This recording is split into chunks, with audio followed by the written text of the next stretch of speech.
په مزار شریف ښار کې یو مرستندوی بنسټ د بلخ ولایت د کډوالو بیرته راستنیدونکو چارو ریاست په همکارۍ له ګاونډیو هیوادونو څخه 400 بیرته راستنیدونکو کډوالو کورنۍ سره مرسته وکړه چې په دغو مرستو کې اوړه او غوړي شامل دي.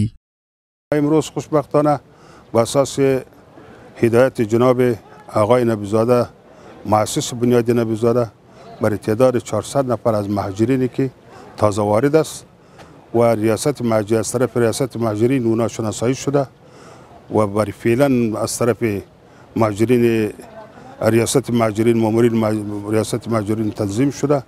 ما برای اینجا به تعداد 400 نفر مواد خوراکه که آرد روغن است برشان توزیع میکنیم. همدارنګه د بلخ ولایت د کډوالو بیرته راستنیدونکو چارو رئیس د مرستندوی بنسټ له دغه نیک اقدام څخه هرکلی وکړ او له نورو مرستندوی بنسټونو څخه یې وغوښتل چې په دې روژې مبارکې میاشتې کې دې د بېوزلو کورنیو لاسنیوی وکړي.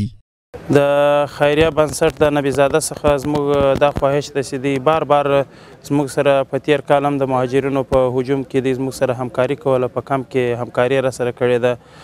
بار بار مو بیا هم د دې څه دا تقاضا ده چې د دغه مظلومو خلکو او د دې خپل مظلوم ملت سره خپلې صدقې او خپل خیراتونه ونظموي او دوی ورسره کومک وکړي او همکاري وکړي. انشاءالله امارت اسلامي په خدمت کې ده، که شپه او ورځ موږ هم انشاءالله دوی سره همکار یو.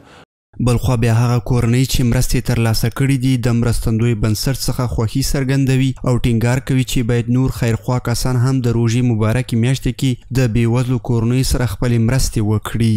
تشکر میکنیم از شرکت کمال نبیزاده، از دیگر تاجرای ما خواهشمند هستیم که کمک کنند. ما مهاجر هستیم، دست ما تنگ است. نبیزاده د صاحب څخه موږ ته جهان مننه چې دا کومک موږ سره وکړي. خدای دې هم په دې دنیا آباد لري، خدای دې هم په دنیا آباد لري. به خاطر از این فهمیده گفته اگه تا از کمال نبیزاده سپاسگزاریم که فهمیده دا با کمک کرده. میخوایم که دیگه هم فهمیده دا غریبا کمک شوند. د یادونې وړ ده چې د کډوالو بیرته راستنېدو لړۍ د ګاونډیو هیوادونو څخه دوام لري. همدارنګه د امارتي او غیر امارتي ادارې کوښښ کوي ترڅو دوی ته لازمې اسانتیاوې برابرې کړي.